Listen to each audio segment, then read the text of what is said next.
ازيكم عاملين ايه؟ يا رب تكونوا بخير. النهارده انا جايه اوريكم ريفيو كده سريع عن احلى حاجه واحلى هديه جبتها لادم.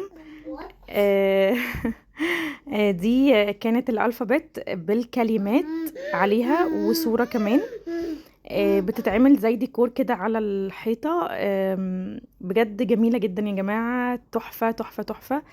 زي ما انتم شايفين كده، هي بتيجي في ورقه رول واحنا بنمسك حرف حرف نشيله.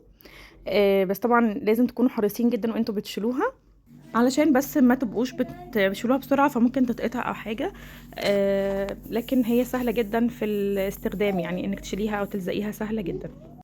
هي بتبقى عبارة عن كل الحروف وكل حرف معاه كلمة وصورة، وكمان الارقام والطقس والالوان.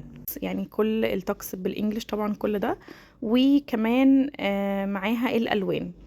ادم كان مستمتع جدا. انا نفسي اوريكم يعني، او كنت احب افتح الصوت، بس هو كان متحمس جدا جدا وهو بيلزقهم.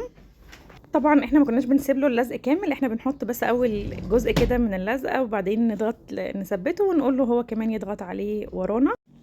هو كان مبسوط جدا جدا بيهم بعد ما اتلزقوا. عايز اقول لكم كان متحمس قوي قوي ان هو يعرفهم كلهم. احنا حافظين الحروف وقتها لكن ما كناش عارفين كلمات عليها بالشكل ده، فكانت مفيدة جدا بصراحة. ربنا يا رب يبارك في كل اولادنا ويحميهم. اشجعكم جدا تجيبوها لهم. هو كان مبسوط جدا بيها وبدأ كمان يمشي صباعه على كل حرف، وده ساعدني فيما بعد في موضوع الكتابة جدا.